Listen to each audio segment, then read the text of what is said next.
Mr. Tandon, thank you so much for joining us on the store. It's Thank you. Thanks for having me. Thank you. Very tough last year and more for all cinema exhibition businesses around the world. Yeah, Perhaps particularly so in India, where cinema is like a cultural phenomenon. It's like a cult. So, of course, some of the digitally enhanced customers have found alternative ways to entertain themselves. But a large section of Indian consumers really don't have access to cinema for so many months now. Now, the trouble is really for the businesses because you've got to find alternative sources of income just to survive. Luckily for Inox, you do have an alternative source of income, the F&B business, which I believe accounts for about a quarter of your revenues. right. You're looking to enhance that to about 35% going forward. You've onboarded on Swiggy and other food delivery platforms. Absolutely. What else are you doing to meet the target of 35% revenue share? Well, Nupur, as we all know that F&B has always been a very important revenue component for us. And in the two previous financial years, F&B contributed to about 25% of our top line.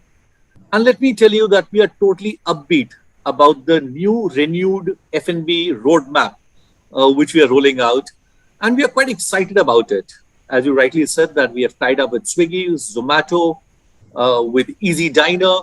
So we are taking, I would say, major steps to ensure that our F&B revenues go up.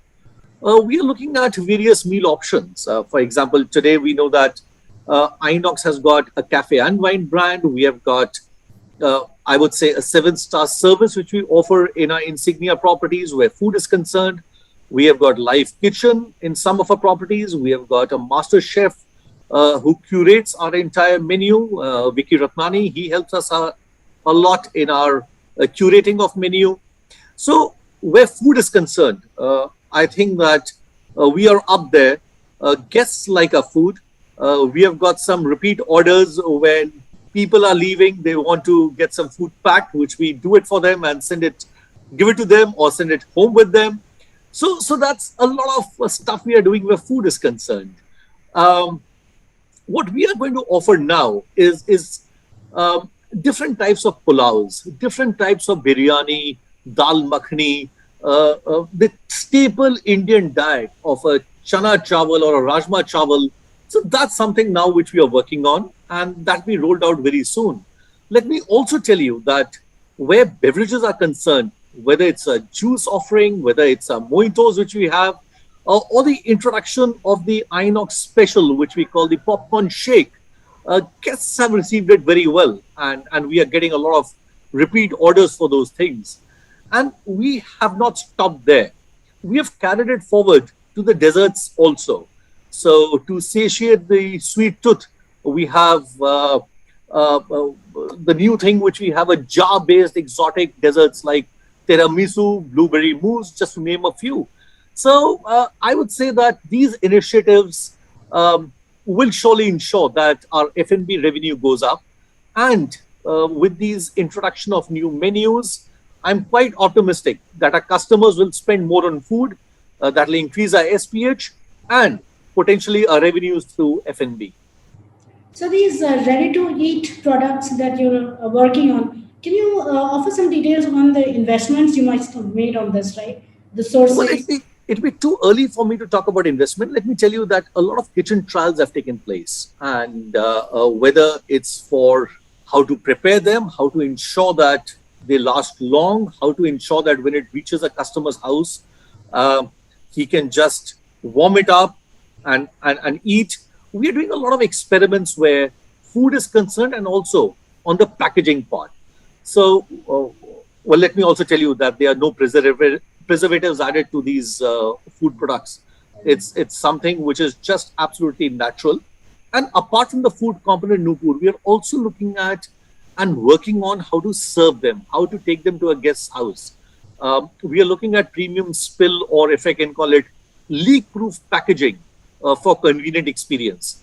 So with this launch of this, we will fill that critical gap which is there between the meal times, and people will be able to eat a lot of Indian food also, should they wish, apart from the continental we serve, apart from different cuisines we have. So today, let me tell you that we have about, in our megaplexes, 12 cuisines with 250 items on the menu.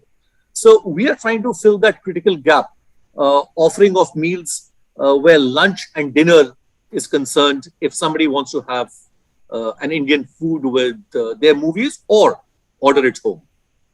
Right. I know currently has three food service brands, if I'm not mistaken. One is the on-premise format called Unwind Cafe, then Right. there's Insignia, and then there's Delights. I believe the plans are to convert them into full service restaurants. Yeah. Is that correct? Yeah, absolutely. So today, what we say is that you can walk into any Inox property without a ticket, enjoy your food, and just walk out. That's how we are uh, informing our guests. This is what we're informing our guests. This is how we are looking at the entire food segment. That you come to Inox, it's like a full service restaurant. And what we are doing is we are trying to amplify the visibility uh, of our products to our non-cinema consumers. So that's something which we are working on, Nupur. And we are seeing a rapid rise, I would say, in guests visiting our premises just to eat food, to enjoy a cup of coffee, to have high tea, and with their family, friends, with their office colleagues, and just go out without even watching a movie. So that's something which we are working on. And let me also tell you, as our food outlets, our cinemas will be the first to open and the last to close. So that gives us an advantage of a day-long multi-meal service window, allowing our guests to enjoy breakfast, lunch, high tea, as I just mentioned, and dinner. And also, let me tell you that in the post-pandemic era, we know that consumers are going to uh, rely on brands that they trust, and especially in services like F&B. And we are up over there. And with all the safety protocols, so whether it's uh, told to us by the Ministry of Health or the INB Ministry or the local state or the local municipal corporations, we follow each and every COVID protocol. And we are looking at, I would say, this entire thing to leverage the connect with our guests so that they can come and experience various food offerings that we have in our properties. And as I said earlier, that this will not only strengthen our F&B revenue stream, but also take brand Inox to newer segments and newer audiences. Right. I just wanted to understand from you the restaurant business itself has been hit so hard over the past year, right? And the model itself is very difficult to crack. Of course, India is, I agree that it's a very underserved market, even in terms of cuisine, but it's a very difficult model to crack. Even the restaurant owners, I think, are not really making substantial revenues, and then the aggregators are kind of eating into their top lines. So, what do you think? What is the advantage that you think Inox has in pulling off three different restaurant formats? But let me tell you, it's coupled with a movie experience. So that's the main thing. When people come to us, they come for an experience. They watch a movie, they eat food with us, and they go back home. So what we are saying is that you should not eat food in a restaurant before or after the movie. You have it with us. So that's how we are telling our guests that we have various cuisines, we have various offerings, we have various menu items at different times of the day, which you can have. For example, if you want to have a papri chaat, you can have that. If you want to have a croissant, you can have that. If you want to have a high tea, one of the best teas with muffins, cupcakes, all that you can have during the evening time. So it depends what you want to eat and when you want to eat. So that's something which we are looking at. We have a large lobby, and we have got kitchen with us, we have got chefs with us, and we've got some great place to sit and savor your food. So that's something, Nupur, which I'm looking at, where people will come, and they have already started coming. Pre-pandemic, when we started the concept of walking into an Inox property without a ticket, enjoying your food and walking out, I would say that we had some great traction, and people really love the idea.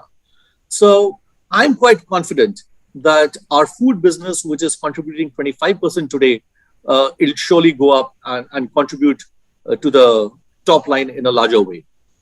Okay, let's come to Inox's core competence, cinema exhibition. So the private screening innovation that you rolled out, Yeah.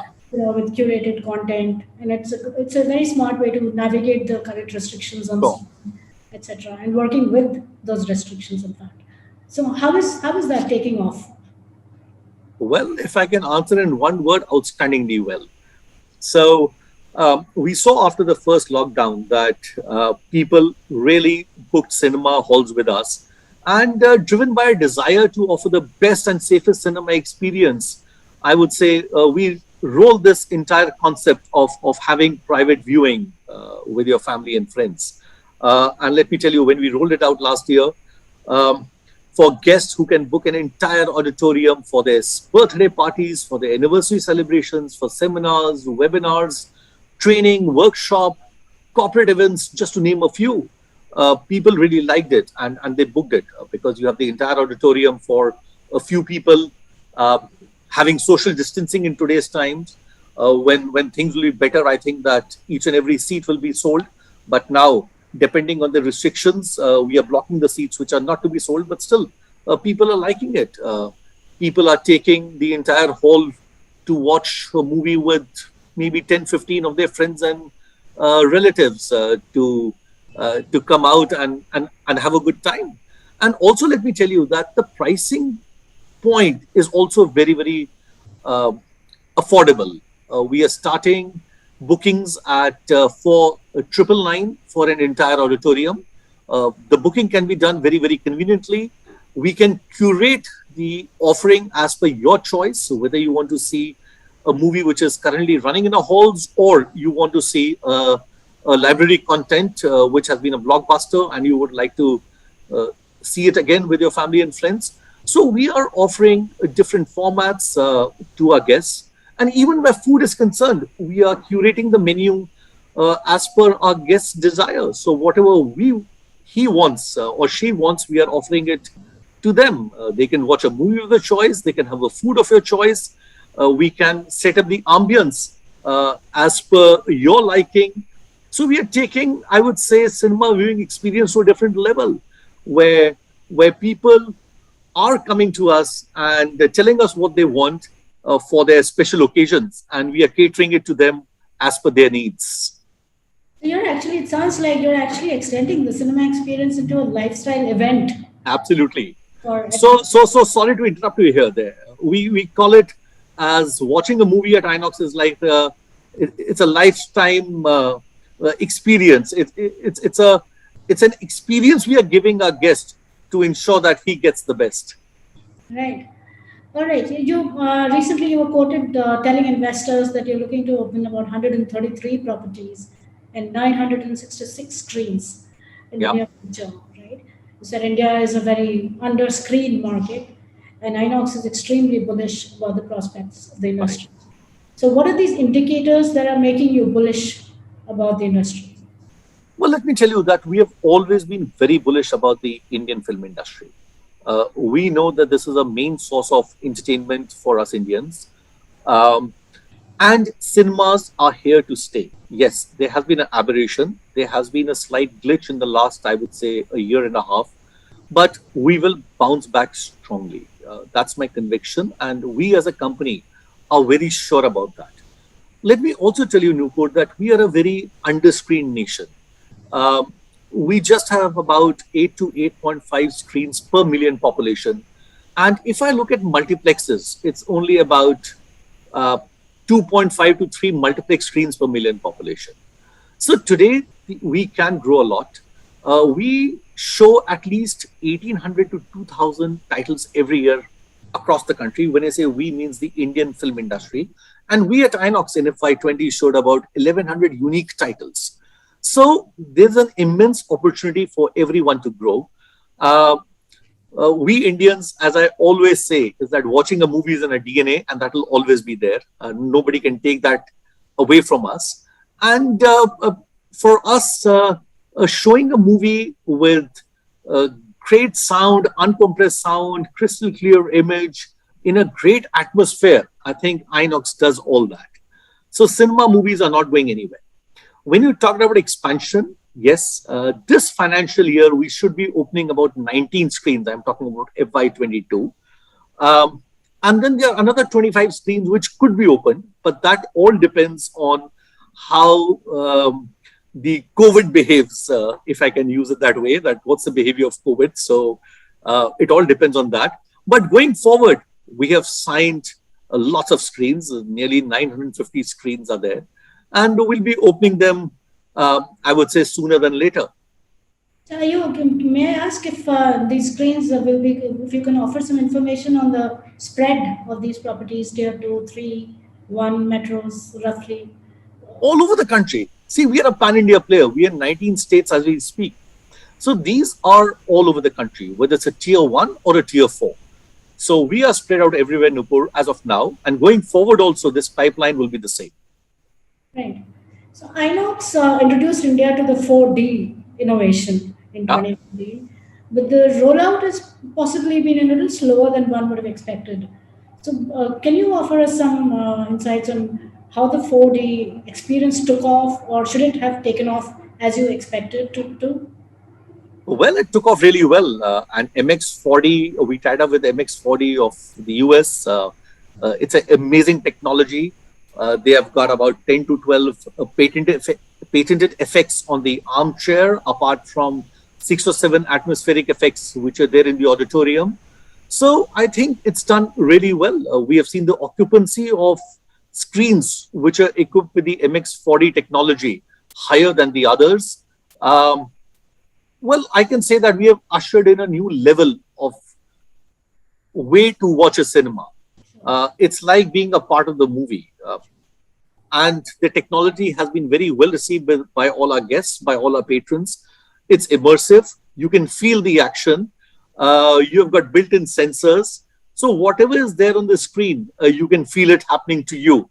And I would say that this technology has taken off and will be opening more, Nupur, in the next couple of years. Right, right. Okay, finally, the elephant in the room, the OTT phenomenon. So many producers over the past year have discovered they can cut down or even eliminate theater distribution costs, and go straight to the platforms. Some analysts believe that going forward, India will be a mix of OTT and theater, and with clear segmentation of content and audience types. What is your big picture outlook?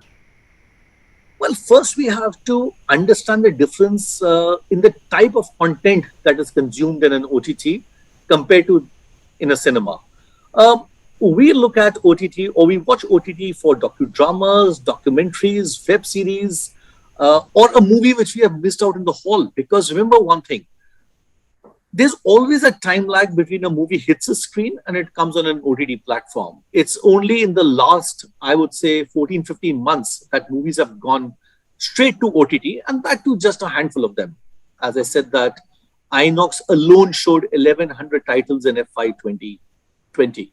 So if 10, 20, 30 movies go on an OTT, it should not make a difference. And these were abnormal times. That's why the producers of the movie took their movies on another platform. But I'm very hopeful that when things normalize, when things get normal, everybody wants their movies to be seen on a large screen.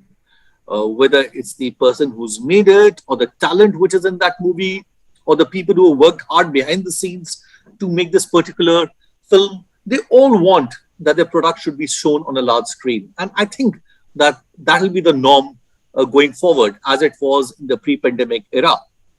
So I'm quite bullish about the entire thing, that the movies which have gone on OTT have gone because of different reasons rather than the inability of the screens to pull in crowd. That's only happening for the last 1.5 years, nothing else. And also, when a movie does well at the box office, that gives a lot of confidence to the producer to make better movies, to the director, to the talent, to everyone involved with that particular piece of product. And also, the performance of the movie at the box office is a barometer of how much money the producer can expect from other platforms, whether it's OTT, whether it's satellite, whether it's music rights, or any other way you can earn money out of that particular product. So OTT will stay for sure. Cinemas are not going anywhere. We'll have some great content. And I feel for movies, like a pre-pandemic, there will be a time lag between it hitting the screens and it coming on OTT. Do you feel that the cinema theater in India, at least, will still continue to be the barometer for cinema in India? Absolutely. And let me tell you that we at Inox have literally decouched our guests. Look at the comfort we are giving them. What we always say that we've got three pillars. We stand on technology, we stand on luxury, and we stand on service. So these are the three pillars of Inox which we have. And we are ensuring that every new property we make a great property, and we give the best to the patrons and our guests who come to watch a movie with us, because they spend 2.5 hours with us. We have to give them that 2.5 hour vacation in the best possible way. Right. Thank you, Mr. Tandon, so much for Thank this you. wonderful discussion. Thanks a lot. Thanks a lot.